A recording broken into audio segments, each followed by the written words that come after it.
Hello everyone, তো আমার আজকে অনেক মোমো খাইতে মন চাইলো, তো চলে গেলাম জিয়া হলের মাঠে। এইখানে হচ্ছে মোমো লাভার্সের দোকানে। তো এইখানে মামারা অনেক সুন্দর করে আগে থেকে মোমো রেডি করে রাখছিল। তো আমি অর্ডার করছিলাম বারবিকিউ চিকেন মোমো। তো এটার প্রাইস নিছিল মাত্র 60 টাকা। তো এইখানে হচ্ছে আপনার 60 টাকায় হচ্ছে মোমো দিয়েছিল 4 পিস। তো এইখানে মোমোর উপরে আর কি আপনার সস মেয়োনিজ বিভিন্ন জিনিস দিয়ে দিয়ে দিয়েছিল। তো মোমোটা আসলে অসম্ভব মজা লাগছিল। এই দোকানের নাম হচ্ছে মোমো লাভার্স। তো এরপরে চলে গেলাম হচ্ছে বারবিকিউ খাইতে। তো এইখানে আসলে পকেটে টাকা ছিল না গাইস, তাই আর বারবিকিউ চিকেনটা আর খাওয়া হয়নি। তো এইখানে এই দোকানটার নাম হচ্ছে ইটস ফ্যান্টাসি। তো এইখানে হচ্ছে সুন্দর একটা আইটেম পাওয়া যায়, মাশরুম ফ্রাই, মাত্র 50 টাকা। তো ওই আইটেমটাই আর কি নিলাম। এইখানে মাশরুম ফ্রাইটা এতটাই মজা ছিল, 50 টাকায় আপনার মাশরুম ফ্রাই দিছিল 7 পিসের মতো।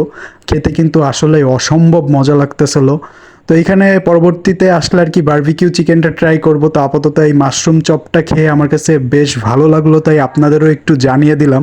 এইখানে এসে আপনারা কিন্তু এই মাশরুম ফ্রাইড চপটা খেতে পারেন, আপনাদের কিন্তু খুবই ভালো লাগবে গাইস। আমি আসলে এখানে খেয়ে আমার কাছে বড্ড ভালো লাগছে।